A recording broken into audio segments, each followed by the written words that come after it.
திருச்சிற்றம்பலம்.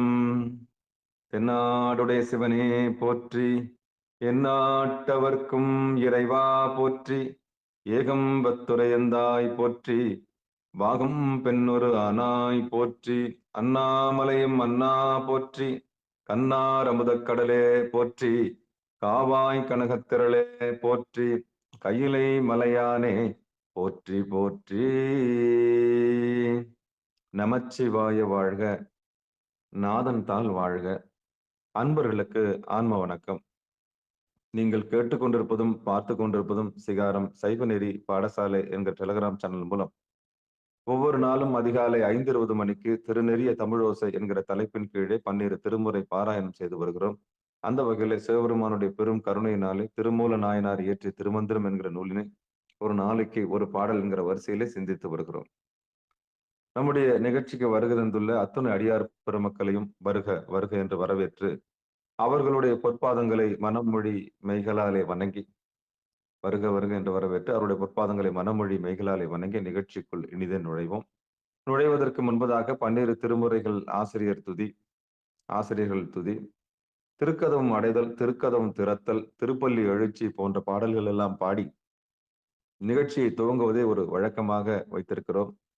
அந்த வகையிலே இன்றைக்குண்டான 12 திருமுறை ஆசிரியர் துதியினை படிப்பதற்காக தென்காசி மாவட்டம் வெங்கடேஸ்வரபுரம் கிராமத்தைச் சேர்ந்த திரு பாலசுப்பிரமணியன் ஐயா அவர்கள். ஐயா வாங்க ஐயா. நன்றி ஐயா, வணக்கம் ஐயா.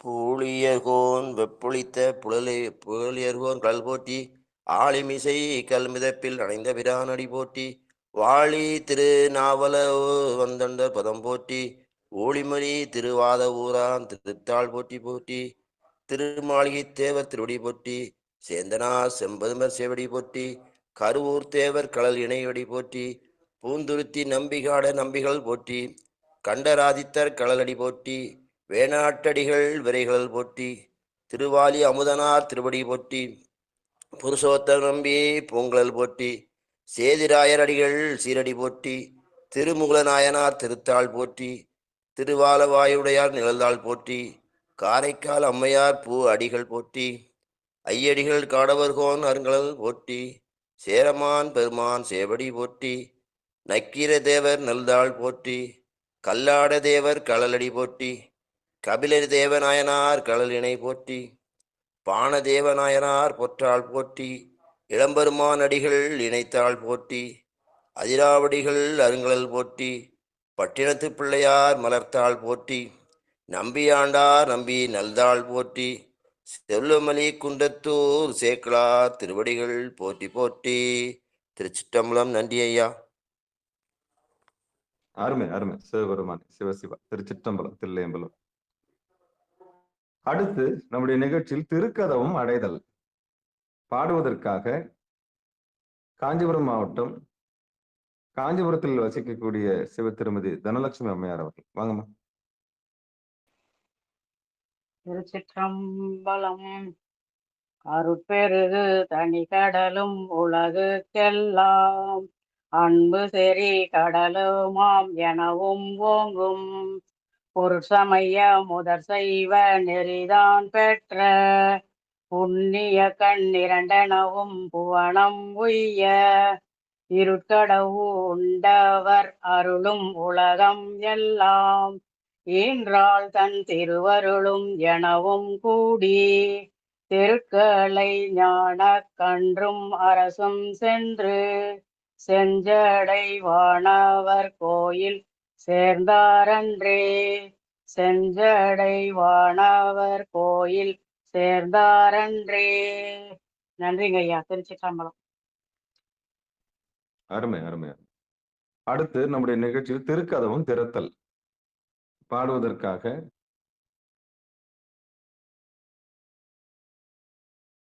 சிவபெருமானே யார் சொல்லியிருந்தாங்க ஐயா? நானு மல்லிகம்மா. வாங்க வாங்க வாங்க. திருச்சிட்டம் இருங்க வரேன். தென்காசி மாவட்டம் வெங்கடேஸ்வரபுரத்தை சேர்ந்த கிராமத்தை சேர்ந்த சிவ திருமதி மல்லிகா ராமகிருஷ்ணன் அம்மையார் அவர்கள் திருக்கதவும் திறத்தல் பாடுவார்கள். வாங்கம்மா. திருச்சிற்றம்பலம். பெருமான் பேரானந்தத்து பிரியாதிருக்க பெற்றீர்கள் அருமால் ஒற்று பின்னை நீர் அம்மாலிங்கி அரற்றாதே திருமாமணிசே திருக்கதவம் திறந்தே போதே சிவபுரத்து திருமால் அறியா திருப்புயங்கன் திருத்தால் சென்று சேருமே. நன்றிங்க ஐயா. அருமை அருமை அருமை. அடுத்து திருப்பள்ளி எழுச்சி பாடுவதற்காக சிவகங்கை மாவட்டம் சிவகங்கையில் வசிக்கக்கூடிய சிவ திருமதி சரஸ்வதி சுந்தரேசன் அம்மையார் அவர்கள். வாங்கம்மா. இன்னிசை வீணையர் யாழினர் ஒரு பால் இரு கொடு தோத்திரம் இயம்பினர் ஒரு பால் துண்ணிய பிணை மலர் கையினர் ஒரு பால்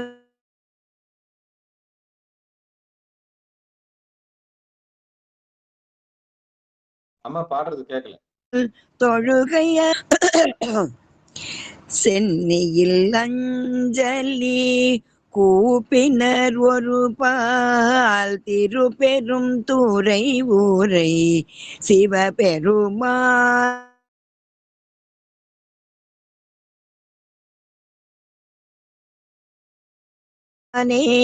என்னையும் ஆண்டு கொண்டு பெருமான் பள்ளி எழுந்தருளாயே. ஐயா சுத்திக்கிட்டே இருக்கு, அதனால பிளாக் ஆயிருக்கு நினைக்கிறேன். தொடர்ந்து பாடுங்க ஒரு வாட்டி.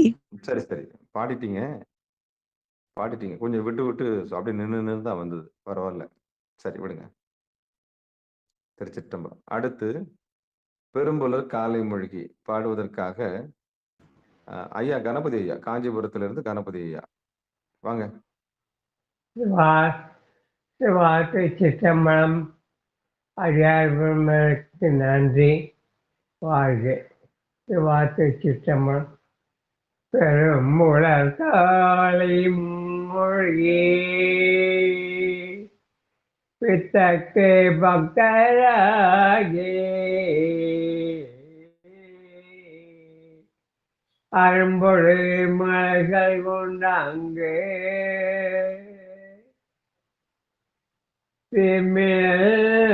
விளக்குதோபம் விதியினாய வல்லாக்கு கரும்பில் கட்டி போல்வார் கடவுள் விரட்டனாரே.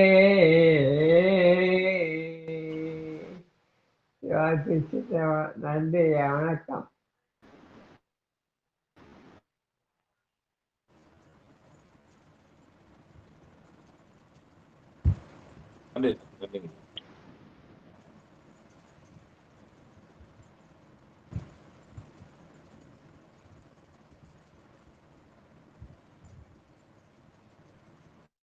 திருச்சிற்றம்பலம்.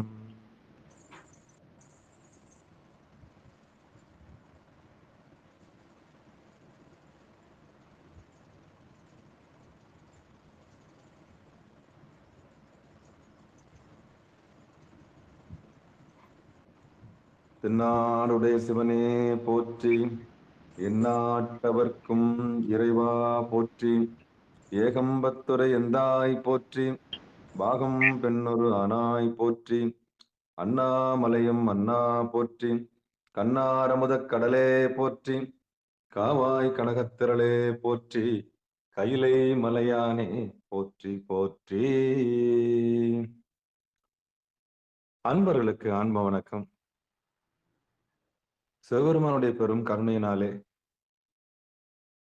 நாம் எல்லாம் திருமூல நாயனார் இயற்றிய திருமந்திரம் என்கிற நூலினை ஒரு நாளைக்கு ஒரு பாடல் என்கிற வரிசையிலே சிந்தித்து வருகிறோம். அந்த வகையில் நம்ம எல்லாம் ஒன்றுபடுத்தி இருக்கக்கூடிய, நம்ம எல்லாம் ஒத்திசைவோடு ஒருங்கிணைத்து கேட்கவும் செவிமடுக்கவும் வைத்திருக்கிற இந்த ஒரு அற்புதமான களத்தை ஏற்பாடு செய்து கொடுத்திருக்கக்கூடிய சிகாரம் சைவநெறி பாடசாலைக்கும்,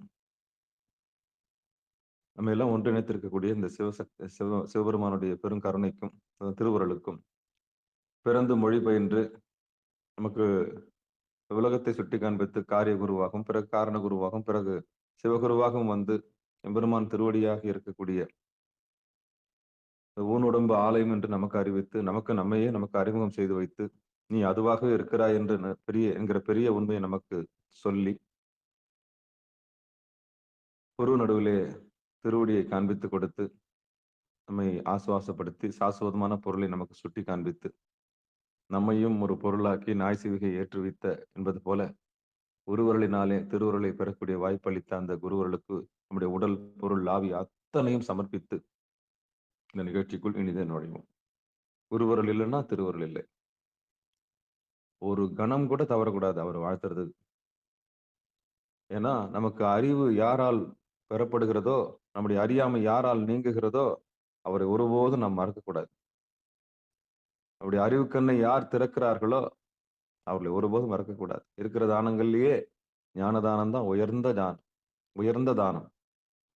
நம்முடைய இன்னோசென்ட் என்று சொல்லக்கூடிய நம்முடைய அறியாமை யார் ஒருவரால் விளக்கப்படுகிறதோ அவரே நம்முடைய கண்கண்ட குரு.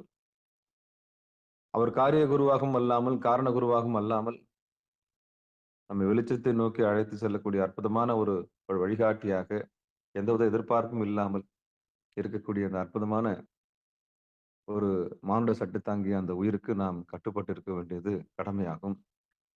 ஏன்னா தீங்கில்லாதவர்.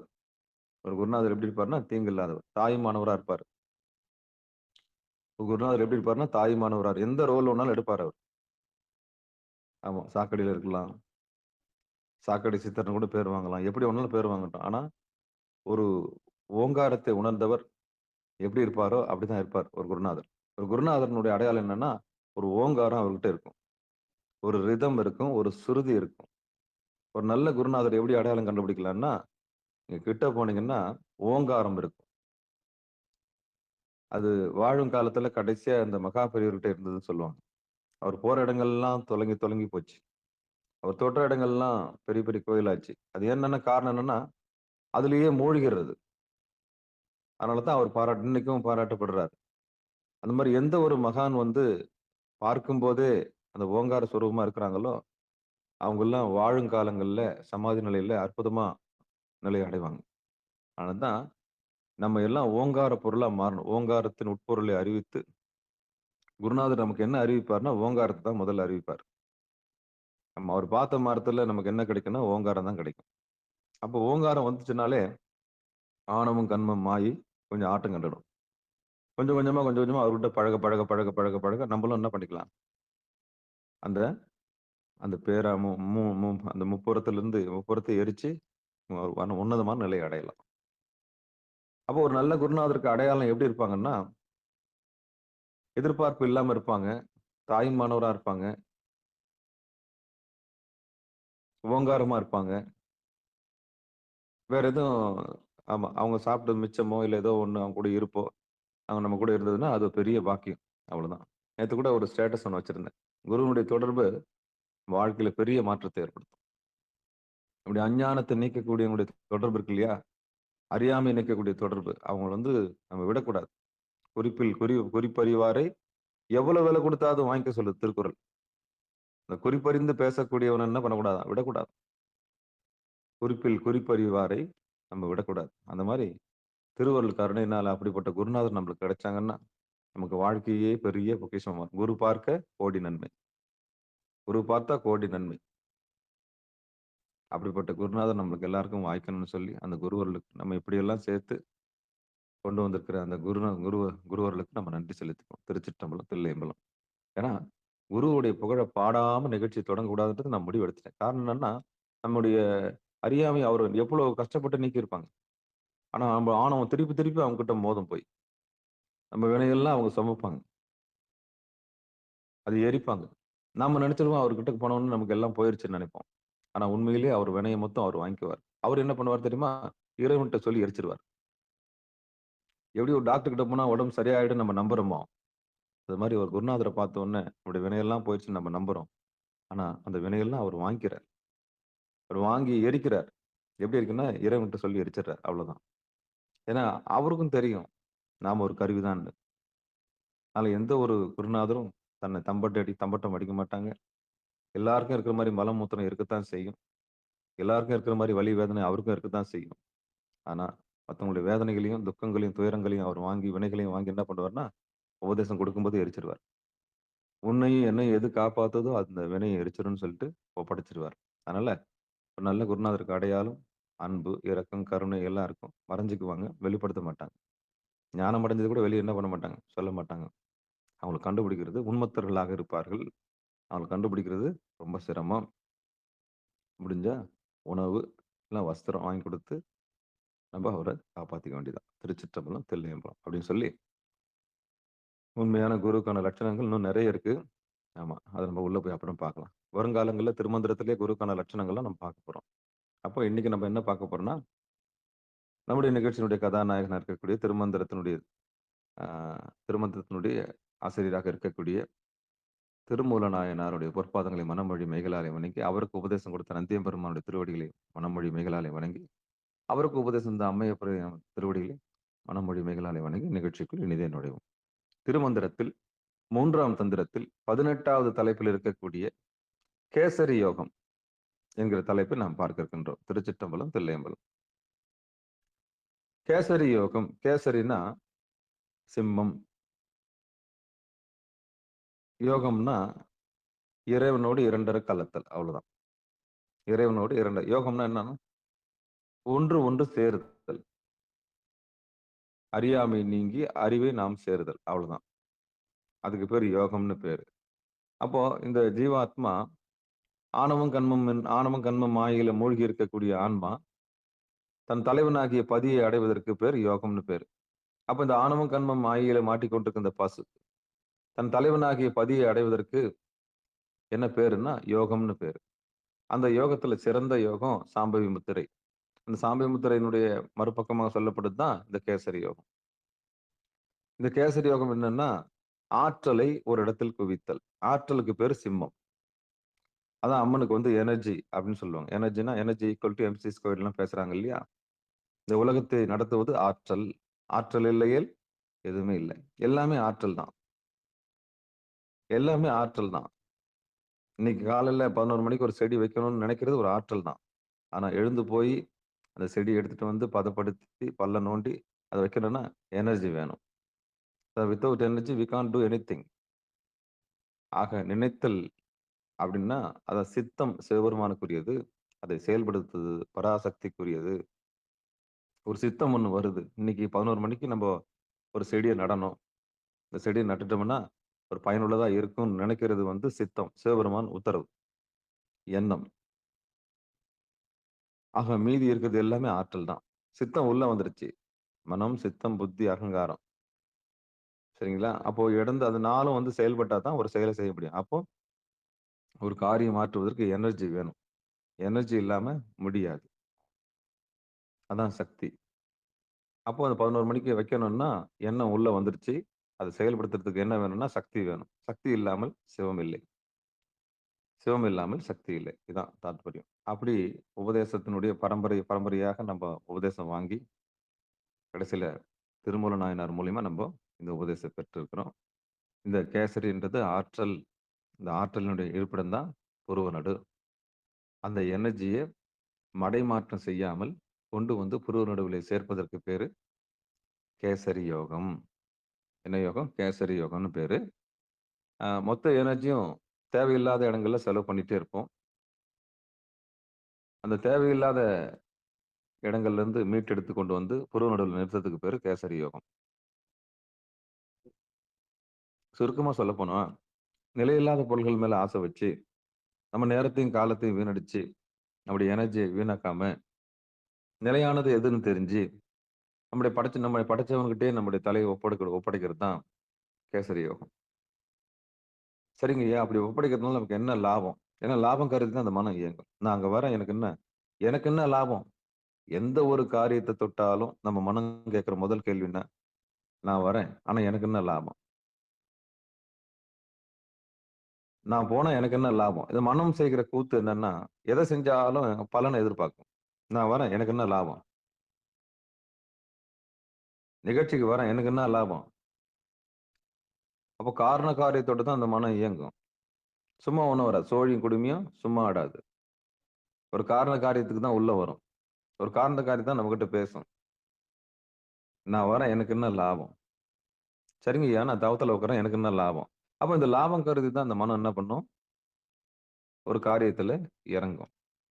அப்போ நான் உட்கார்ந்தா எனக்கு என்ன லாபம்? அதுகிட்ட சொல்லணும். என்னன்னா, நீ உன்னுடைய இயல்பை தெரிந்து கொண்டு, நீ அதுவாகவே இருக்க விரும்புகிறாய். இறைவனுடைய சொரூபமாக இந்த வீடே சாமியோட வீடு. இந்த கடலே சாமியோட கடலு. இந்த கடலுக்குள்ள இருந்ததுக்குன்னு நீ கடல் எங்கன்னு கேட்கிற மாரி, சின்ன சின்ன விஷயத்துக்கு ஆசைப்படக்கூடாது. அப்போ அந்த மனசுகிட்ட நம்ம சொல்லணும். நீ கடல்ல தான் இருக்கிற. நீ கடல தேடி அலையாத. அதே மாரி தான் கடவுளுக்குள்ள தான் நீ இருக்கிற. உனக்குள்ள தான் கடவுள் இருக்கிறாரு. இறைவனுக்குள்ள தான் நீ இருக்கிற. உனக்குள்ள தான் இறைவன் இருக்கிறாரு. இந்த ரகசியத்தை தெரிஞ்சுக்கிறது தான் ஆன்மீகத்துக்கு வந்திருக்கிற. ஆன்மீகத்துக்கு எதுக்கு வந்திருக்கிற? நீ உன்னை தெரிந்து கொள்வதற்காக வந்திருக்கிற. ஆனா அந்த மனசுக்கு என்ன பண்ணணும்னா, ஏதாவது கூலி வேணும். ஏதாவது தெரிஞ்சுக்கணும்னு ஆசை. அப்ப இதத்தான் சொல்லணும் அதுக்கு. இதான் பலன். நீ இறைவனாகவே இருக்கின்றாய். அற்ப பொருளுக்கு ஆசைப்பட்டு மயங்கி, சின்ன சின்ன விஷயங்கள்ல மூழ்கி, உன்னை மாய்த்துக் கொள்ளாதே அப்படின்னு சொல்லி அதுக்கு புரிய வைக்கணும். இப்ப புரியுதுங்களா? ஒரு தவத்துக்கு கொண்டு வந்தா எனக்கு என்ன லாபம்? இருக்கிற வேலைய விட்டு நான் என்ன அதுக்கு உட்காரணும்? இருக்கிற வேலைய விட்டுட்டு நான் ஏன் உட்காரணும்? கடையில வியாபாரம் பார்ப்பேன்ல.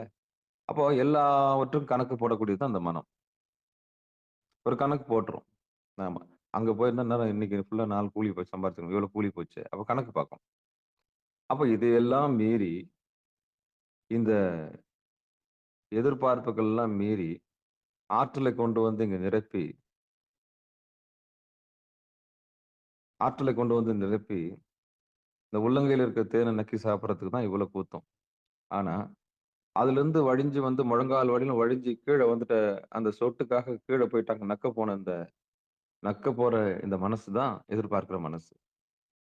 அதுக்கு என்ன சொல்லணும்னா, கீழ வந்த ஒரு சொட்டுக்காகவே உன் வாழ்நாள வீணாக்கிட்டு இருக்கியே! அப்படியே கொஞ்சம் மேல் நோக்கி வந்தீன்னா, உள்ளங்கையில அப்படியே தேங்கி நிக்குது இல்லையா? அத நீங்க அழகா பருகலாமே! அப்படின்னு அந்த மனசுகிட்ட சொல்லணும். எது கணக்கு வழக்கு பார்க்குற மனசோ, அதுகிட்ட இப்படித்தான் சொல்லணும். அற்ப பொருளுக்காக, படைக்கப்பட்ட பொருளுக்காக உன் நேரத்தை வீணாக்காமல், படைத்தவனுடைய மூலத்தை நீ பெறுவதற்கான வழி இருக்கிறது வா! அவ்வளோதான். இப்படிதான் அந்த மனச சரி செய்யணும். இப்படிதான் தவத்துக்கு கொண்டாரணும். இதான் உதாரணம். வேற வழி எதுவும் எனக்கு சொல்லத் தெரியல. அப்படி கொண்டாந்து ஆற்றலை சேமிக்கிறதுக்கு பேரு ஆற்றல் தான் எனர்ஜி. அந்த எனர்ஜிக்கு தான் சிங்கம்னு பேரு. அந்த சிங்கத்த கட்டி ஆள்றவ தான் பராசக்தி. அதனால தான் சிங்கத்தின் மீதேறி பவனி வரும் மாகாளி அப்படின்னு ஒரு பாட்டு இருக்கும். சிங்கத்தின் மீதேறி பவனி வரும் மாகாளி அப்படின்னு அது பாட்டு நல்லா இருக்கும். அப்படின்னா காரணம் என்ன? எவள் ஒருத்தி தன்னுடைய ஆற்றலை இடுப்பு, வயிறு, மார்பு, தொண்டைக்குழி இது கழுத்துக்கு கீழ செலவு பண்ணாம கொண்டு வந்து புருவ நடுவுல சேர்த்துட்டாலோ அவளுக்கு பராசக்தின்னு பேரு. எவள் தன்னுடைய சக்தியை ஒருமுகப்படுத்தி வீணான நோக்கங்களுக்காக செலவு பண்ணாமல் இடுப்பையும் கடந்து, வயிறையும் கடந்து, மார்பையும் கடந்து, இந்த 3 டிபார்ட்மெண்ட்டையும் கடந்து, அதாவது மும்மூர்த்திகளையும் கடந்து மகேஸ்வரனுடைய துணையினால மகேஸ்வரியின் துணையினால புருவ நடுவுல ஆற்றல கொண்டாந்து நிறுத்துறாளோ அவளுக்கு பராசக்தின்னு பேரு. அவ ஏறி ஆளலாம். யார் மேல? சிங்கத்தின் மேல. ஆற்றலை ஏறி ஆளக்கூடிய ஆற்றல் யாருக்கு உண்டுன்னா, இந்த பெண்ணுக்கு உண்டு. சரி, சிங்கம் நம்மள ஆள்றது எப்படின்னா, நாம அந்த மும்மூர்த்திகளுக்கு கட்டுப்பட்டுட்டோம்னா, அதாவது இடுப்பு சொல்றதையும், வயிறு சொல்றதையும், மார்பு சொல்றதையும், இந்த உடம்பு சொல்றத நம்ம கழுத்துக்கு கீழ இந்திரியங்கள் சொல்றத நம்ம கேட்டோம்னா, சிங்கம் நம்மள ஆளுதுன்னு அர்த்தம். நல்லா ஞாபகம் வச்சுங்க. அதாவது கழுத்துக்கு கீழ உள்ள இந்திரியங்கள் சொல்றத நம்ம கேட்டோம்னா, நம்ம அது அடிக்கிற மேளத்துக்கு நம்ம டான்ஸ் ஆடணும். இந்த கழுத்துக்கு கீழ இந்திரியங்கள் இருக்கிற எல்லாத்தையும் ஒருமுகப்படுத்தி மேல கொண்டு வந்து புருவ நடுவுல நிறுத்தி மூக்குத்துன மாடு மாரி லகான கையில வச்சுக்கினீங்கன்னா, நம்ம அடிக்கிற டான்ஸுக்கு தான் சிங்கம் ஆடணும். 2 வாழ்க்கை. ஒண்ணு எனர்ஜி போக்குல, மனம் போன போக்குல போறது. அதான் இந்திரியங்கள் போற போக்குலயே போறது. இல்ல இந்திரியங்கள்லாம் ஒண்ணு கூட்டி கொண்டு வந்து புருவ நடுவுல நிறுத்தி மேய்க்கிறது. 2 ஆப்ஷன் தான். கழுத்துக்கு கீழ ஆப்ஷன் இருக்குதுன்னா, நம்ம சிங்கத்துக்கு கீழ இருக்குன்னு அர்த்தம். அது நம்மள ஆண்டுட்டு போயிடும். அது மென்னு தின்னுடும் நம்மள. கொஞ்சம் சுதாரிச்சுக்கின்னு அந்த சிங்கத்துக்கிட்ட இருந்து தப்பிச்சு ஆற்றுல கொண்டு வந்து அழகா மைனூட்டா கொண்டு வந்து அதுக்கு ஆசை காமிச்சு கொண்டாந்து புரு நடுவில் நிறுத்திட்டோம்னா அப்படியே அந்த கூண்டுக்குள்ள உள்ள போயிட்டு அதுக்கப்புறம் லாக் பண்ணிக்கலாம். அந்த சிங்கத்தை கொண்டாந்து மேல லாக் பண்ணிட்டோம்னா எனர்ஜி மேல கொண்டாந்து நிறுத்திட்டோம்னா போதும்.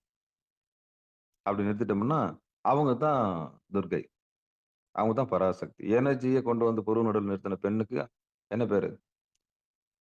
தன்னை நிலைநிறுத்தியவள். அவள் தான் திரிபுர சுந்தரி. எவள் தன்னைத்தானே நிலைநிறுத்துகிறாளோ அவளுக்கு திரிபுர சுந்தரின்னு பேரு. முப்புறத்தை எரித்தவள்னு பேர் அவளுக்கு. முப்புறத்தை எரிக்கல்னா என்ன அர்த்தம்? ஆணவம், கண்மம், மாயை. இந்த மூன்றத்தையும் வென்றவளுக்கு பேர் தான் என்னது? திரிபுர சுந்தரி. அப்போ ஒரு பெண் எப்போ திரிபுர சுந்தரியா மாறுறான்னா, ஈகோ கிராஸ் பண்ணி, த மைண்ட் என்று சொல்லக்கூடிய மனத்தை கிராஸ் பண்ணி, இல்லூஷன் என்று சொல்லக்கூடிய மாயை கடந்தவளுக்கு தான் திரிபுர சுந்தரின்னு பேரு. அப்போ வாழும்போது திரிபுர சுந்தரியா மாறணும்னா, இந்த மூணுத்தையும் அவர் கடந்தவளா இருக்கணும். இதான் திரிபுர சுந்தரி என்ற பேருக்கு அடையாளம். அப்போ ஒரு பெண் சிங்கத்தின் மீது ஏறி நிக்கணும்னு சொன்னா, ஆற்றலை யார் ஒருத்தி ஆற்றலை அடக்கி ஆளுகிறாளோ அவளுக்கு தான் பராசக்தி. அந்த நிலையை எல்லாரும் அடையலாம். அந்த நிலையை எல்லாருமே அடையலாம். அதான் இந்த கேசரி யோகத்தினுடைய மிகப்பெரிய பிரீஃபான விளக்கம். ஆற்றலை எல்லாரும் கொண்டு வந்து நிறுத்தலாம் அப்படின்னு சொல்லி, இப்ப நம்ம பாட்டுக்குள்ள போலாம். திருச்சிற்றம்பலம், தில்லையம்பலம். முதல் பாடல்லையே கேசரி யோகத்தை பத்தி நிறைய பேசிட்டோம். இருந்தாலும் சிம்மத்தினுடைய இயல்பை சொல்றதுக்கு வரேன். ஏன்னா ஆற்றல்னாலே அது பெண்ணு தானே, எனர்ஜினாலே அது பெண்ணு தானே. அதனால இவ்வளவு விளக்கம் கொடுக்க வேண்டியதாகி போச்சு. திரிபுர சுந்தரினா யாருன்னு பார்த்துட்டோம். அப்ப சிங்கத்துக்கு கட்டுப்பட்டு இருக்கிறதுன்னா நம்ம வாழ்க்கை எப்படி இருக்கும்? சிங்கத்தை கொண்டாந்து நம்ம காட்டி ஆண்டோம்னா என்ன எப்படின்னு தான் பார்க்க போறோம். ஒரு யோகி, அதுதான் குமரகுருபர், காசியில அந்த சிங்கத்தின் மீது ஏறி வந்தாருன்னு சொல்லுவாங்க. அதுக்கு என்ன அர்த்தம்னா, ஆற்றலை ஒருமுகப்படுத்தியவர் அர்த்தம். தன்னுடைய எனர்ஜியை புருவ நடுவுல ஐக்கியப்படுத்திட்டாருன்னு அர்த்தம். அப்படி ஐக்கியப்படுத்தியவங்களுக்கு இந்த சிங்கம் கட்டுப்பட்டிருக்கும். ஆற்றல் கட்டுப்பட்டிருக்குன்னு அர்த்தம். சரி, இந்த யோகத்தை எல்லாராலும் அடைய முடியும். குருநாதருடைய பெரும் கருணையினால நம்ம எல்லாம் இந்த சிம்ம யோகத்தை அடையலாம். சிம்ம யோகத்தை அடையலாம்னு சொல்லி, அதாவது கேசரி யோகத்தை அடையலாம்னு சொல்லி இன்னைக்கு உண்டான பாடலுக்கு போலாம். நெடிய விளக்கம் புரிய வைக்கிறதுக்கு நான் பாடாத பாடுபட வேண்டியதா இருக்கு. சிவபுரம் வேற ஒண்ணும் இல்லை. திருச்சிற்றம்பலம், தில்லையம்பலம். திருமந்திரத்தில் 3ஆம் தந்திரத்தில் 18வது தலைப்பு கேசரி யோகம். கேசரி யோகம்னா என்னன்னு பார்த்துட்டோம். கொஞ்சம் விளக்கம் நேத்தும் இன்னைக்கும் விளக்கம் அதிகம்தான். கூடுமானவளோ அடியனுக்கு தெரிஞ்சது விளக்க இருக்கேன். சரி, இன்னைக்கு உண்டான பாட்டு 2வது பாட்டு. வண்ணான் ஒலிக்குஞ் சதுர பலகை மேல் கண்ணாறு மோழை படமார் கரை கட்டி வண்ணான் ஒலிக்கும் சதுர பலகை மேல் கண்ணாறு மோழை படமற்கரை கட்டி விண்ணாறு பாய்ச்சி குலத்தை நிரப்பினால் அண்ணாந்து பார்க்க அழுக்கற்றவாறே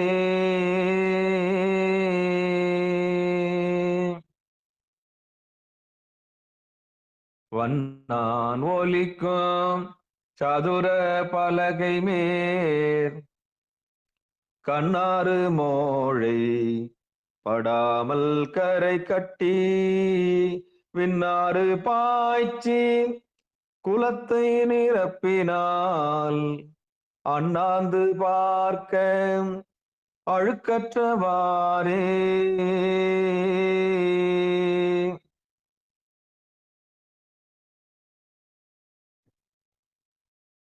இப்போ பாடலை பதமா பிரிச்சிடலாம்.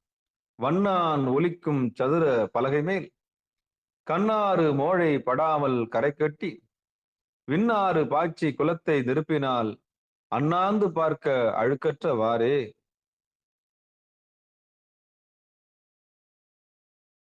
இனி பாடலுக்குண்டான பொழிப்புரையை பார்ப்போம். விளக்கம். தர்மயாதினம். ஆடையை அழுக்கு நீக்க விரும்புகின்ற வண்ணான் முதலில் தனக்கு பயன்படுகின்ற வாய்க்காலை ஓட்டை போகாமல் கட்டி பின் ஆடை ஒலிக்கின்ற கல்லிற்கு உயரமான அளவில் கரை கட்டி மழை நீரால் பெருகி வருகின்ற ஆற்று நீரை அவ்வாய்க்காலின் வழியால் புகவிட்டு பள்ளத்தை நிரப்பினாலே அதில் ஆடையை தோய்த்து எடுத்து உயரத்தில் விரித்து உலர்த்தி பார்க்கும் பொழுது அவ்வாடை அழுக்கு நீங்கி விளங்கும். அம்முறை போல்வதுதான் யோகத்தால் உயிர் மலமாசு நீங்கி விளங்கும் முறையும். இன்னொரு முறை படிச்சிடுறேன். குறிப்பிட்ட சாதியை சொல்றதுதான் நினைச்ச கூடாது. இதுல அந்த சொல்ல நம்ம எப்படி தர்ம யாதனை பயன்படுத்திருக்கான்னு மட்டும் பார்த்துட்டு அடுத்த பொழிப்புரைக்கு போயிடலாம். யார் மனசு இங்க புண்படுத்துறது இல்ல. ஆடையை அழுக்கு நீக்க விரும்பும் வண்ணான் முதலில் தனக்கு பயன்படுகின்ற வாய்க்காலை ஓட்டை போகாமல் கட்டி பின் ஆடை ஒலிக்கின்ற கல்லிற்கு உயரமான அளவில் கரை கட்டி மழை நீரால் பெருகி வருகின்ற ஆற்று நீரை அவ்வாய்க்காலின் வழியால் புகவிட்டு பள்ளத்தை நிரப்பினாலே அதில் ஆடையை தோய்த்து எடுத்து உயரத்தில் விருத்தி உலர்த்தி பார்க்கும் பொழுது அவ்வாடை அழுக்கு நீங்கி விளங்கும். அம்முறை போல்வதுதான் யோகத்தால் உயிர் மலமாசு நீங்கி விளங்கும் முறையும் அப்படின்னு பொழிப்புரை போட்டிருக்கு. சரி, இனி யதார்த்தமா சிகார சைவ நெறி பாடசாலையில இதுக்கு பொருள் என்னன்னு பார்ப்போம். நமக்கு திருமூல நாயனார் என்ன உண்டத்துறாருன்னு பார்க்கலாமா? திருச்சிற்றம்பலம், தில்லையம்பலம். வண்ணான் ஒலிக்கும் சதுர பலகை மேல். இப்போ வண்ணான்னா ஒரு குறிப்பிட்ட தொழிலை செய்யக்கூடியவங்க அப்படின்னு நம்ம நினைச்சிட்டு இருக்கோம். நம்ம இன்னொரு பொடிப்பொறியில மாணிக்கவாசகனார் என்ன சொல்றாருன்னா, சாமி வண்ணான்னா சாமி சாமி ஐயா சொல்லுங்க. சலவை தொழிலாளின்னு சொல்லிடுறேன் சாமி. இல்ல, திருமூலரு வண்ணான்னு தானே சொல்லிட்டு இருக்காரு.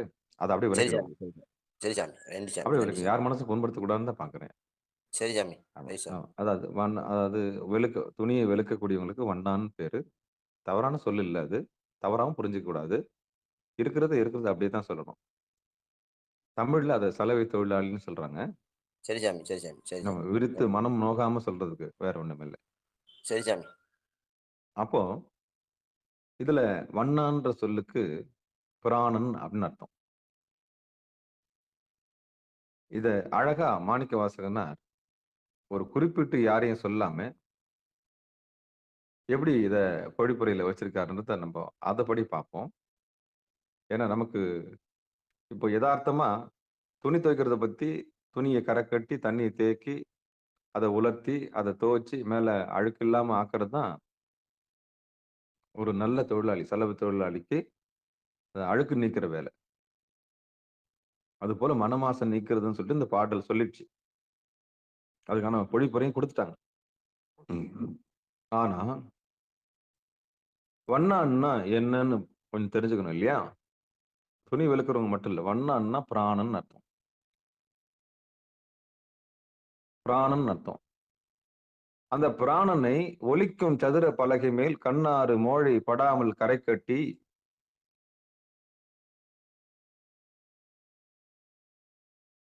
அப்படிப்பட்ட பிராணனை சதுர பலகை மேல் அப்படின்னு சொன்னா, சதுர பலகைன்னா கண்ணு, காது, மூக்கு, வாய். கண்ணு, காது, மூக்கு, வாய், இது நாலும் பொருந்தி இருக்கிற தலை இருக்கு இல்லையா? அதான் சதுர பலகை. கண்ணாறு மோழை படாமல் கரை கட்டி அப்படி கண்ணு வழியா போற அந்த சக்தியை நான் 5 பேர் அறிவும் கண்ணு தான் கொண்டு போய் வெளியே போடுது இல்லையா? அதை கொண்டு வந்து கரை கட்டி, எங்க கரை கட்டினா பொருள் நடுவில் கரை கட்டி விண்ணாறு பாய்ச்சி குளத்தை நிரப்பினால் அப்படின்னா தொண்டைக்குழி வழியா பாய்ச்சுன்னா மூச்சை கொண்டு வந்து அங்க நிரப்பணும். நாசி வழியா சுவாசம் பண்ணாம குருநாதருடைய பெருங்கருணையினால மூக்கு வழியா சுவாசம் போறதை நிறுத்தி இடகளிலும் பிங்களிலும் போகாம உள்நாக்கு வழியா வாய்ப்பு கிடைக்கும் போது அடியேன்னு சொல்லித்தரேன். யாருக்கெல்லாம் பிரியம் இருக்கோ அவங்க என்ன தொடர்பு கொள்ளலாம். அப்போ நாசி வழியா சுவாசம் பண்ணாம அந்த உள்நாக்கு வழியா மேல கொண்டு போய் அந்த மூச்சை நிரப்புறதுக்கான வழியை யாரு குருமுகமா கத்துக்கிறாங்களோ அவங்கள்தான் விண்ணாறு பாய்ச்சி குளத்தை நிரப்பினால் அண்ணாந்து பார்க்க அழுக்கற்ற வாரே அப்போ அண்ணாந்து பாக்குறதுன்னா என்ன அர்த்தம்னா புருவ நடுவு பாக்குறது. இந்த வித்தைய ஒரு நல்ல குருநாதர்கிட்ட பணிஞ்சு வாங்கிக்கணும்.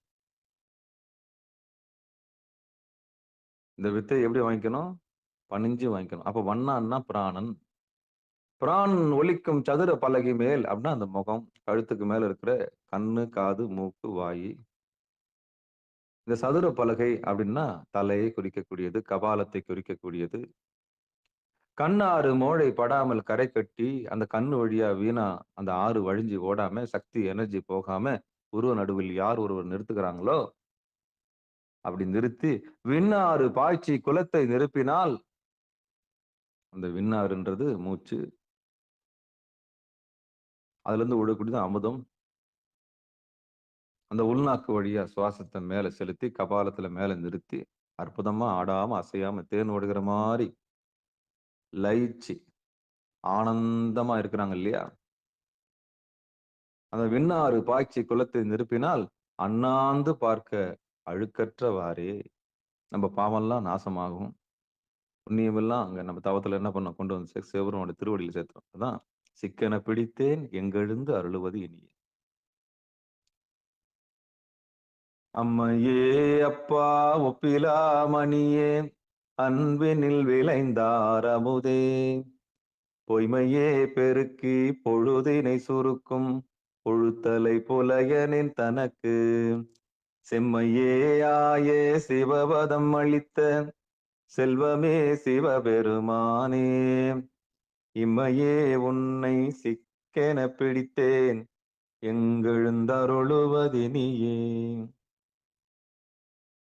அப்போ அழுக்கற்ற இடம் அந்த புருவ நடு, அப்பழுக்கற்ற இடம். அதை பார்க்க பார்க்க நம்ம பாவம் என்ன ஆயிடும்? செஞ்ச பாவம்லாம் போயிடும். கண்ணுல தண்ணியா வரும், உப்பு தண்ணியா வரும். பேசணும் சாமி கிட்ட அந்த இடத்த பார்த்து, அப்பா அப்பான்னு அரட்டணும். இவ்வளவு நாளா இங்கதான் இருந்திருக்கியா சாமி, உன்னை விட்டுட்டு நான் எங்கெங்கயோ தேடினேனே அப்பா. அழுவணும். நான் போவாத இடம் இல்லை சாமி, ஆட்டுக்குட்டி தோல் மேல வச்சு நான் எங்கேயோ தேடி இருக்கேனே சாமின்னு கதறணும். அப்பதான் கரையும். அதான் சொன்னாங்க, யானே பொய் என் நெஞ்சும் பொய் என் அன்பும் பொய் ஆனால் வினை என் அழுதால் உன்னை பெறலாமே. அவ்வளவு சீக்கிரம் அகங்காரம் போகுமா? நான் கேட்கிறேன். எத்தனை பேருக்கு வாய்ப்பு இருக்கு சாமியை பார்க்கறதுக்கு? தனிமை கிடைச்சதுன்னா தனித்திரு, விழித்திரு, பசித்திரு.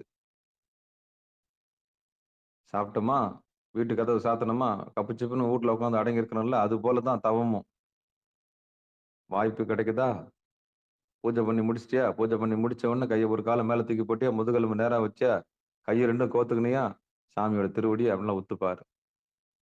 அந்த ஓங்காரத்துல மூழ்கி நில்லு. அப்படி நிற்கும் போது நீயும் அவனும் ஒன்னா கலந்துருவீங்க. அதுக்கு பேரு யோகம்னு பேரு. அதான் கேசரி யோகம். எவ்வளவு எளிமையா சிகாரம் நம்மளுக்கு பாடம் எடுக்குது பாருங்க. பூஜை பண்ணு, புற பூசையும் பண்ணு, ஓடு ஆடு பண்ணு, எல்லாம் பண்ணு. பண்ணி முடிச்சுட்டு உக்காரு, அடங்கி உக்காரு. பூஜை பண்ணதுக்குள்ள பலன் என்ன தெரியுமா? அனுஷ்டானம் பண்ணதுக்குள்ள பலன் என்ன? நான் ஒரு நாள் தவறது கிடையாது. நீ என்னைக்கு உட்காந்துருக்கிற நான் கேட்கிறேன். ஏதோ கடமையன்னு தான் பூஜை பண்ணிருக்கிற. பூஜை பண்ணி முடிச்சுட்டு உட்காரணும். பூவெல்லாம் போட்டிட்டுலாம் முடிச்சு ஆர்த்தி எடுத்து விபூதி பூசி என்ன பண்ணணும்?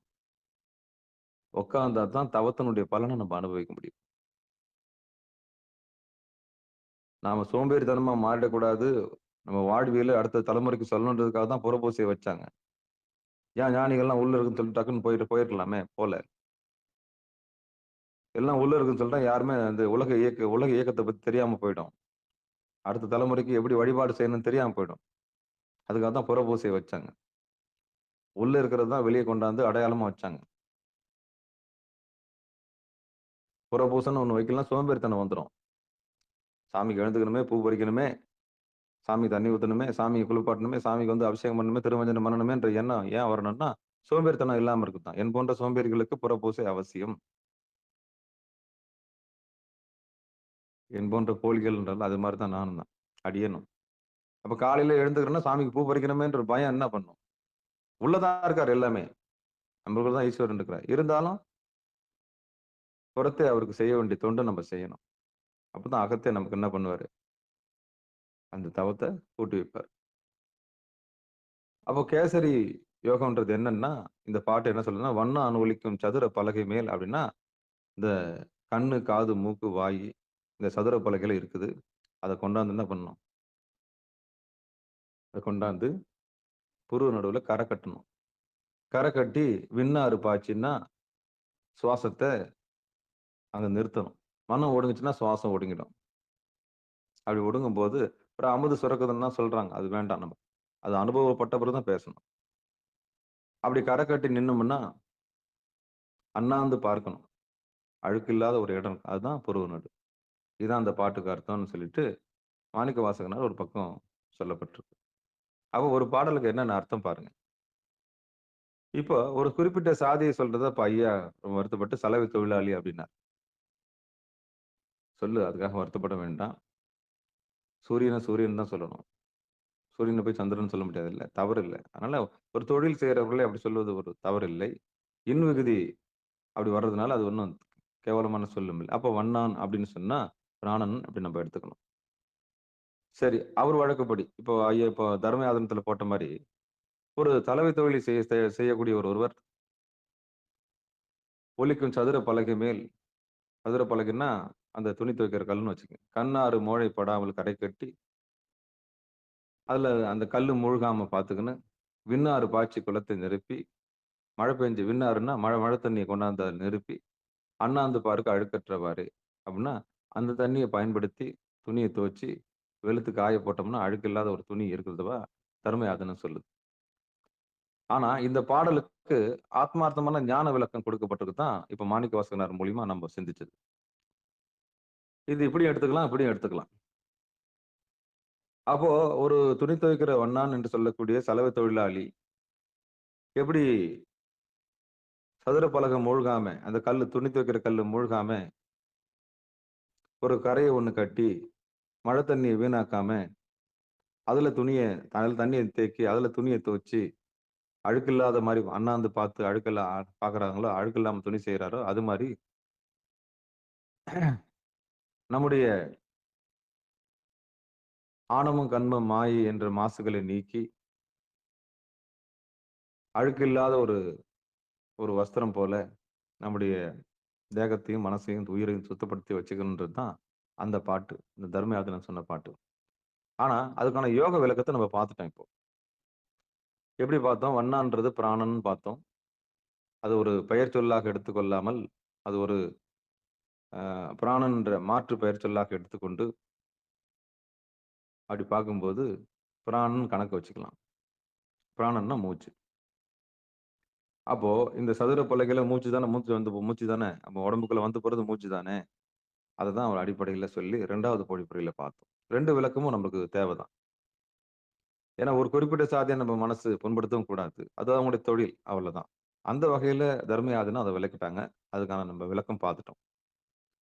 அப்போ அண்ணாந்து பார்த்தா அழுக்கு போகும். எங்க அண்ணாந்து பார்க்கணும்? நான் சொல்லுவேன். அண்ணாந்து பார்த்தா அண்ணாமலையார் தெரிவார்ன்னு. எத்தன பேருக்கு இது நான் கொஞ்சம் விளையாட்டா சொல்லுவேன். அண்ணாந்து பாருங்க அண்ணாமலையார் தெரிவார். ஏன்னா இது அண்ணாமலைய கவுத்து போட்ட மாரி ஒரு ஒரு புருவ நடு இருக்கும். அதான் உண்ணாமுலை. அது உண்ண முடியாது. உண்ணாத முலை எங்கன்னா அதுதான். மார்புக்கு கீழ இருக்க 2 முலை இருக்கு இல்லையா? அது மாரி ஒரு முலைய கவுத்து போட்டா எப்படி இருக்கும்னா, மேல புருவ நடுவுல ஒரு முலை இருக்குது. அந்த முலைய நம்ம என்ன பண்ண முடியாது? உண்ண முடியாது. ஆனா கவனிக்கலாம். உண்ணாமுலை உமையாளுடன் உடனாகிய ஒருவன் பெண்ணாகிய பெருமான்மலை திருமாமணி திகழ மண்ணார்ந்தன அறிவித்திரள் மழலையும் முழவதிரும் அண்ணாமலை தொழுவார்வினை வழுவா வண்ணம் அருமை. அப்ப அண்ணாமலையார் அண்ணாந்து பாருங்க. முதல்ல உண்ணாமுலைய பாருங்க. அந்த உண்ணாமுலைக்கு நேர் கீழ கீழ வி மாரி புருவ நடு தெரிஞ்சதுன்னா, அது உண்ணாமுலை. அந்த வி போய் மேல முடிஞ்சதுன்னா, அது அண்ணாமலை. அங்க ஜோதி தெரிஞ்சதுன்னா, அது அண்ணாமலை. வி மாரி நல்லா பாருங்க புருவ நடுல கொஞ்சம் அண்ணாந்து பாருங்க. அண்ணாந்து பார்த்தா, வி மாரி கீழ வந்து முட்டும். அப்படி முட்டுற இடத்துக்கு உண்ணாமுலைன்னு பேரு. அப்படி அண்ணாந்து பார்த்தீங்கன்னா, அண்ணாமலைன்னு பேரு. அப்போ உண்ணாமுலைன்னா புருவ நடு. அண்ணாமலைன்னா அந்த புருவ நடுக்கு மேல தெரியிற ஜோதி. இதுதான் அண்ணாமலை. அது ஓங்கி நிற்கக்கூடியது. இது முலை தொங்கி நிற்கக்கூடியது. இதான் விளக்கம். வேற எதுவும் இத விட சிம்பிளா எப்படி விளக்குறதுன்னு எனக்கு தெரியல. அப்ப உண்ணாமுலை என்றது புருவ நடு. அதுல ஜொலிக்கிற ஜோதி என்பது அண்ணாமலை. அப்ப அண்ணாந்து பார்த்தோம்னா அந்த அழுக்கு இல்லாத இடத்த நம்ம பார்த்து நம்ம உடம்புல இருக்கிற ஆணவம் கண்மம் மாய் என்ற நம்ம மீது இருக்கக்கூடிய அந்த 3 பழிகளையும் நம்ம நீக்கிக்கலாம். இதுதான் பாட்டு. பாட்டினுடைய தாத்பரியம் இதுதான். இதுதான் பாட்டினுடைய தாத்பரியம். இதை வந்து தப்பாவோ மத்தவங்க மனசு புண்பத்திற்கும் இங்க இடமே கிடையாது. சரியா? சிவசிவா. திருச்சிற்றம்பலம், தில்லையம்பலம்.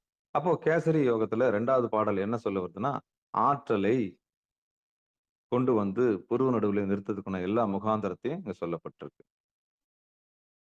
அப்ப குருநாதர் மூலியமா இந்த வித்தையை முதல்ல கத்துக்கணும். ஆமா. சைவ சமயத்தில் இருக்கிறது பெருசு கிடையாது. படிக்கிறது பெருசு கிடையாது.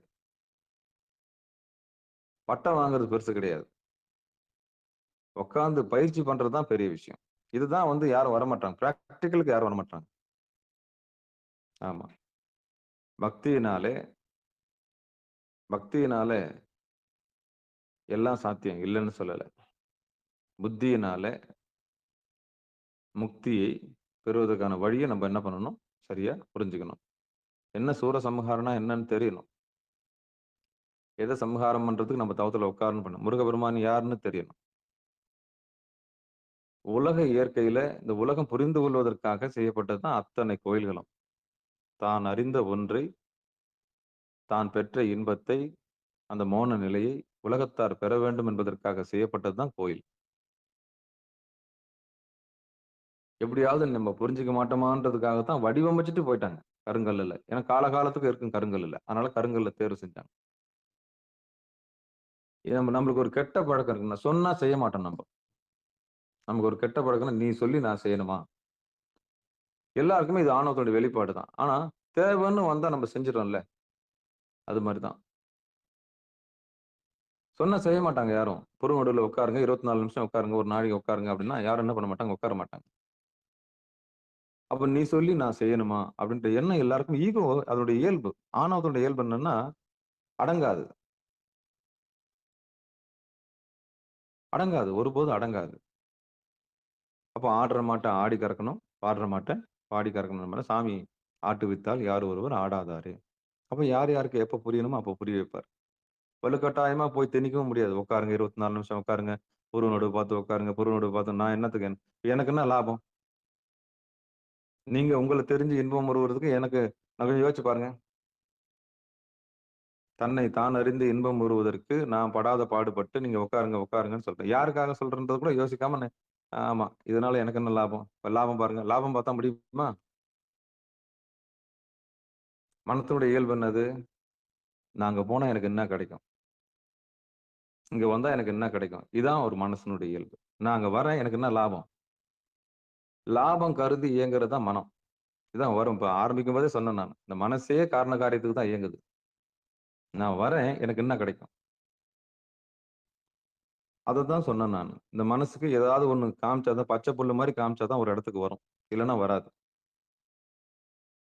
அப்படி இந்த மனம்ன்ற ஆற்றல சிங்கத்தை கழுத்து கீழே செலவு பண்ணி வீணாக்கணும்னா எனர்ஜி வீணாகி நம்ம சுடுகாட்டுக்கு தான் போகணும்.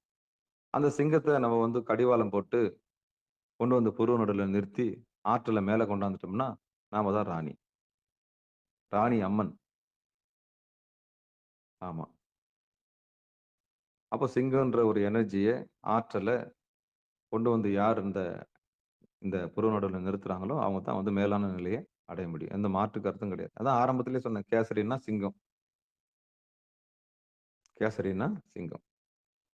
எனக்கு தெரிஞ்ச கேசரிலாம் வேறன்னு சொல்றீங்களா? எனக்கு நல்லா தெரியுது. சிவபெருமானே சிவசிவா. அப்ப கேசரி யோகம்னா இதுதான். ஆற்றலை புருவ நடுவிலே கொண்டு வந்து குவித்தல். அப்ப மனசுக்கு அதுக்கு சொல்லணும் நம்ம. இங்க நீ இப்ப இதுக்கெல்லாம் செலவு பண்ணினா என்ன ஆகும்? கொஞ்சம் யோசிச்சு பாரு. நிலையில்லாத பொருளுக்காக உன் மனச ஏன் செலவு பண்ற? கொஞ்சம் நீங்க சஜஷன் பண்ணணும் அதுக்கு. எதுக்கு தேவையில்லாதவங்களும் நினைக்கிறேன்? இப்ப என்ன? அப்ப அது தேவையில்லாதது. அப்ப இத விட்டுட்டு வாங்க வா. அவசியமானது. அவசியம் எது? அவசியம் இல்லாதது எது? அப்ப நினைவை கூட நம்ம சரி செய்யணும்.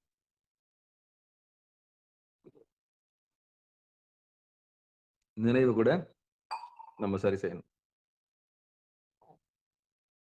ஆமா. நினைச்சா கூட ஆற்றல் வெளியே போயிடும். நீங்க யார நினைக்கிறீங்களோ அவங்களுக்கு ஆற்றல் போயிடும். நீ எது நினைக்கிறாயோ அதுவாகவே ஆவாய். அப்ப நினைக்கிற இறைவன் நினைச்சிட்டு போயேன். நீ எதை நினைக்கிறாயோ அதுவாகவே ஆவாய். அப்ப நீ நினைக்கிறத நினைக்கிற, இறைவன் நினைச்சிட்டு போயேன். அப்ப ஆற்றல் என்ன பண்ண போறதில்ல, வெளியே போக போறதில்ல. சரி, அந்த இறைவன் எங்க இருக்கிறாரு?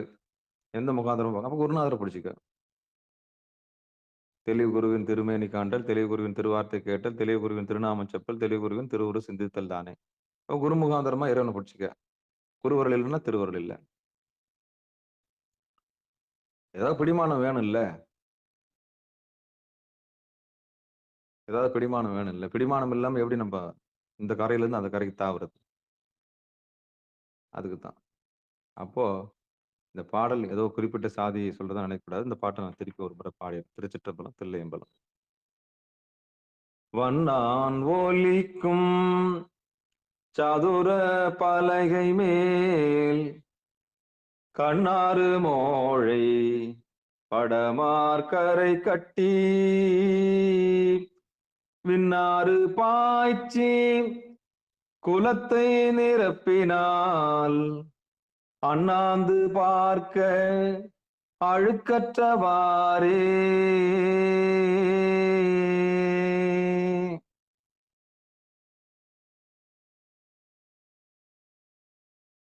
அவ்வளவுதான். அண்ணாந்து பாக்குறதுன்ற கலை உங்களுக்கு நான் சொல்லி கொடுத்து, சிகாரத்துக்கு வர உங்களுக்கு எல்லாரும் தெரியும். அண்ணாந்து பார்த்தா அண்ணாமலையை பார்க்கலாம்னு சொல்லிட்டேன். இப்போ யதார்த்தமா ஒரு துணி துவைக்கிறவங்களை வச்சு என்ன பண்ணிருக்காரு, விளக்கி இருக்காரு. அதே நம்ம தப்பா நினைச்சிக்க கூடாது. ஒரு துணி துவைக்கிறவங்க அந்த துணி துவைக்கிற கல்ல உயரமா வச்சு அது மூழ்காம பாத்துக்குவாங்க. 2வது கரை கட்டி மழை தண்ணியை சேமிச்சு வச்சுக்குவாங்க. அதுக்கப்புறம் துணியை துவைச்சு போட்டு துணியை வெளுத்துருவாங்க. இதுதான் பாட்டு. எச்சரிக்கையா தண்ணியை சேமிச்சு வைக்கக்கூடிய கலையை சொன்னாங்க. அது மாதிரிதான் யோகத்துக்கும். இந்திரியங்கள் வழியா வீணா போற சக்தியை அந்த சதுர பலகைன்றது கழுத்துக்கு மேல இருக்கிற கண்ணு, காது, மூக்கு, வாய், அதை கொண்டாந்து பொருள் நடுவில் சேர்த்து தேக்கி வைக்கிறது, கரை கட்டி வைக்கிறது. அவ்வளவுதான். அப்போ சுவாசத்தை நாசி வழியா இல்லாம உள்நாக்கு வழியா செலவு செஞ்சு யார் ஒருத்தர் நிறுத்துறாங்களோ அந்த இடத்துல அந்த பொருள் நடுவில் அண்ணாந்து பார்த்து நம்முடைய பாவங்களை போக்கிக்க வேண்டியதான். இதான் பாப நாசம். பாபத்தை எங்க நாசம் பண்ண முடியும்? புண்ணியத்தால தான் நாசம் முடியும். புண்ணியத்தால தான் பாவத்தை நாசம் பண்ண முடியும். அதாவது கொன்றால் பாவம், தின்றால் போச்சு. கொன்றால் பாவம்னா என்ன? மூக்கு வழியா காத்த விட்டு தேவையில்லாத நினைச்சு நிலையில்லாத நினைக்கிறதுக்கு பேர் கொல்றதுன்னு அர்த்தம். நிலையானதை கொண்டு வந்து சேர்க்கறதுக்கு பேர் புண்ணியம்னு பேர். கொன்றால் பாவம்னா மூக்கு வழியா சுவாசத்தை வெளியே விட்டுறது பாவம். அந்த சுவாசத்தை வெளியே விடாம பொருள் நடுவில் நிறுத்துறது புண்ணியம். கொன்றால் பாவம், தின்றால் போச்சு. அப்ப பிராணனை சாப்பிடணும். மூச்சை சாப்பிடுற கலையை நீங்க கத்துக்கணும். அதாவது மூச்சை வெளியே விட்டா பாவம், அதே மூச்சை நீங்க சாப்பிட்டீங்கன்னா புண்ணியம். இதை விட நான் எப்படி விளக்குறது சிவபெருமானே? இதுக்கு பிராண பானம்னு பேர். பிராணனை பானம் பண்ணுதல், பிராணனை சாப்பிடுதல். அவ்வளவுதான்.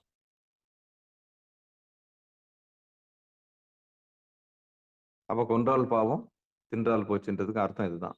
வேற ஒரு அர்த்தத்தை பிடிச்சி நலையக்கூடாது. சைவ சித்தாந்தம் இப்படிதான் முடியுது. சொல்லணும். சும்மா ரத்தனம் பட்டம் அந்த நிறைய பட்டம் வாங்கி வீட்டுல சர்டிபிகேட் வச்சுக்கின்னு அதுல வாங்கிட்டீங்களா, இதுல வாங்கிட்டீங்களா, நான் இதை வாங்கியிருக்கிறேன், சுடர் வாங்கிட்டீங்களா, ரைட்டு, ஆமா ரைட்டு. அதுல இல்ல விஷயம். நீச்சல் அடிக்கணும், உட்காரணும், ஒரு 1/2 மணி நேரமாவது உட்காரணும். சொல்லுவது யாருக்கும் எளிய அறியவாம், சொல்லிய வண்ணம் செயல்.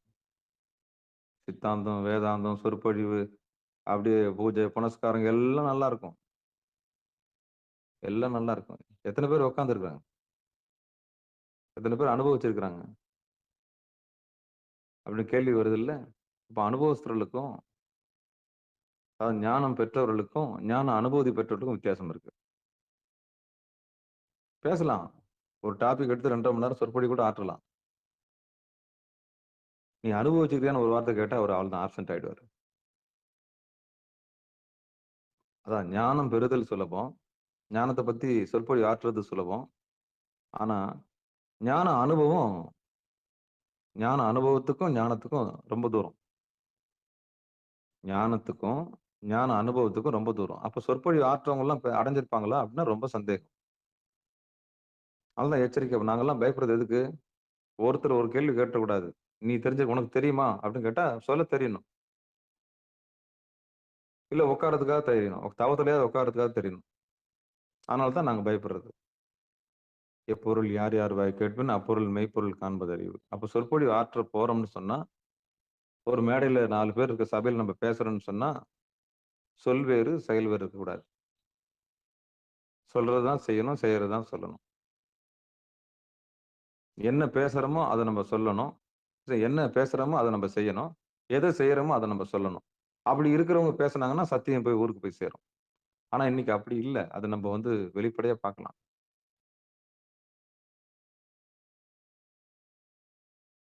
பேசுறது ஒண்ணா இருக்கும், செய்றது ஒண்ணா இருக்கும். அப்படி இருந்ததுன்னா கொஞ்சம் கஷ்டம் தான். அப்ப திருமந்திரத்த கையில எடுத்து அடியேன் நடத்துறேன்னா, கொஞ்சம் பயந்து தான் என்ன பண்றேன்.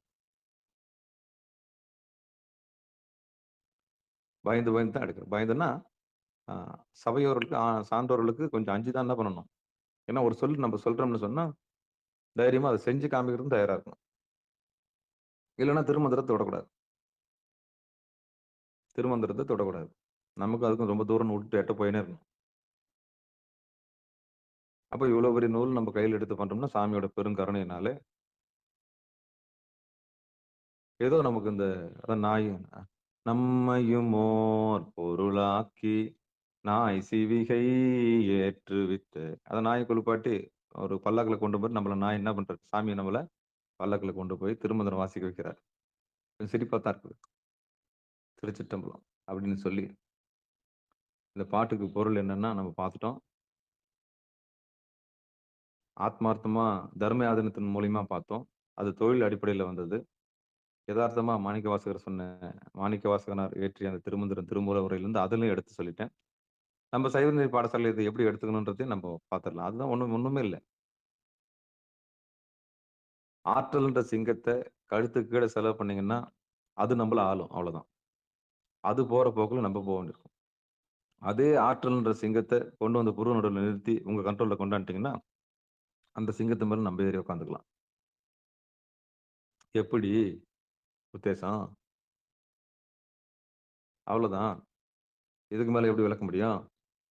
எனர்ஜிய இடுப்புக்காகவும், வயிறுக்காகவும், மார்புக்காகவும் செலவு பண்ணி, இந்திரியங்கள்ல மாட்டி கீழ செலவு பண்ணீங்கன்னா, அது நம்மள இழுத்துன்னு போயி, அதல பாதாளத்துல விட்டு, அது கொண்டு போய் நம்மள என்ன பண்ணும்? ஆட்சி செய்யும். மீண்டும் பிறப்புக்கு ஆளாக்கிடும். நல்ல குருநாதர் மூலியமா கழுத்துக்கு மேல கொண்டாந்து, அந்த சிங்கத்த கொண்டாந்து அப்படியே லைட்டா மேல கொண்டாந்து நிறுத்தி, கரெக்ட்டா அந்த புருவ நடுவுல இருக்கிற லாக்கப்ல தள்ளி, டக்குன்னு பூட்டு போட்டுட்டீங்கன்னா, எனர்ஜி நம்மகிட்ட வந்துரும். எப்படி உத்தேசம்? கீழ விட்டீங்கன்னா, எல்லாரும் அடிச்சு சாப்பிட்டுரும். மேல எடுத்தாந்து பூட்டி நிறுத்தீங்கன்னா, அதுக்கு பேரு கேசரி யோகம்ன்னு பேரு. எத்தன பேர் செய்ய போறீங்க இந்த பயிற்சிய? அப்ப குரு முகாந்திரமா இறங்கி என்ன பண்ணணும்? இந்த பயிற்சி செய்யறதுக்கு முயற்சி பண்ணணும். அப்பதான் சரிகைனா என்ன? கிரியைனா என்ன? யோகம்னா என்ன? ஞானம்னா என்ன? மிகப்பெரிய தெளிவு கிடைக்கும். 4 வழி, 4 மார்க்கத்த நம்ம தெரிஞ்சுக்கலாம். சைவ சமயம்னா என்ன? சிவபெருமான்னா யாரு? பராசக்தினா என்ன? நந்தின்னா யாரு? 33 தேவர்கள்னா யாரு? அசுரர்கள்னா யாரு? இது எல்லாம் நம்ம உடம்புக்குள்ள நடக்கிற கூத்துன்ற உண்மை நம்ம தெரிஞ்சுக்கலாம். ஆமா. இதோட என்ன வேணும்? சிவபெருமான், சிவசிவா, திருச்சிற்றம்பலம், தில்லையம்பலம். ஒரே ஒருத்தர் ஞானம் அடைஞ்சா போதும். ஒரே ஒருத்தர் தெளிவடைஞ்சா போதும். அவங்க அப்படியே ஸ்ப்ரெண்ட் பண்ணுவாங்க. ஏன்னா ஒரு கலங்கரை விளக்கா மாறிடுவாங்க. அந்த பகுதி. அப்படின்னு சொல்லி பங்கெடுத்த அத்தனை உள்ளங்களுக்கு மனமார்ந்த நன்றி சொல்லி, இதுகாரம் பொறுமையா இருந்த அத்தனை ஜீவன்களுக்கும் நன்றிகளை சொல்லி, நிகழ்ச்சியை இனிதை நிறைவு செய்வோம். வாழ்த்து. மண்ணில் நல்ல வண்ணம் வாழலாம் வைகளும் எண்ணி நல்ல கதிக்கு யாதுமார் குறைவில்லை கண்ணின் நல்ல தரும் கழுமல வளநகர் பெண்ணின் நல்லாளுடன் பெருந்தகை இருந்தது தனம் தரும் கல்வி தரும் ஒரு நாளும் தலைவரியா வனம் தரும் தெய்வ வடிவம் தரும் நெஞ்சில் வஞ்சமில்லா இனம் தரும் நல்லன எல்லாம் தரும் அன்பர் என்பவருக்கே கணம் தரும் பூங்குழலால் அபிராமி கடைக்கண்களே ஆறிரு தடந்தோல் வாழ்க அறுமுகம் வாழ்க வெற்பை கூறுசை தனிவேல் வாழ்க குக்கூடம் வாழ்க செவ்வேல் ஏறிய மஞ்சை வாழ்க ஆனைதன் அணங்கு வாழ்க மாறிலா வள்ளி வாழ்க வாழ்க சீர் அடியார் எல்லாம் வான்மிகள் வழாது பெய்க மலிவலம் சுரக்க மன்னன் கோன்முறை அரசு செய்க குறைவிலாத உயிர்கள் வாழ்க நான்மறை அறங்கள் ஓங்க நற்றவம் வேள்வி மல்க மேன்மிகுள் சைவ நீதி விளங்குக உலகமெல்லாம் மேன்மிகுள் சைவ நீதி விளங்குக உலகமெல்லாம் மேன்மிகுள் சைவ நீதி விளங்குக உலகமெல்லாம் என்று சொல்லி நிகழ்ச்சியை நிறைவு செய்வோம். இந்த பாடல் குறித்த சந்தேகங்கள் எதனா இருந்ததுன்னா அப்படி நீ தொடர்பு கொள்ளும்படி பணிவன்போடு கேட்டுக்கிறேன். கட்புலன் வாயிலாக அதாவது வாட்ஸ்அப் மூலியமா இருந்தாலும் வரலாம். கேளுங்க. எல்லாம் கமெண்ட் பாக்ஸ் யூடியூப்ல நீங்க கேட்குற மாரி இருந்ததுன்னா, கீழ கமெண்ட் பாக்ஸ்ல கேளுங்க. இல்ல தனிப்பட்ட முறையில கூப்பிட்டு பேசுறதுன்னு பேசுங்க. சிவபெருமானே அடியனுடைய அனுபவத்தை தெரிஞ்சதை நான் பகிர்ந்து கொள்கிறேன் என்று சொல்லி, இந்த பாடல் சொல்ற உண்மை இதுதான். ஆமா. குறிப்பிட்ட சாதிய சொல்றத யாரும் வருத்தப்பட வேண்டாம். அது தொழில் அடிப்படையில் தர்மாதினம் சொல்லிட்டாங்க. ஒரு துணிய வெளுக்கிற மாரி நம்முடைய ஆணவம், கன்மம், மாயை என்ற அழுக்க நீக்கி, அண்ணாந்து பார்த்து, குறுநடுல பார்த்து, நம்முடைய ஆணவம், கன்மம், மாயை நீக்கிக்கணும்.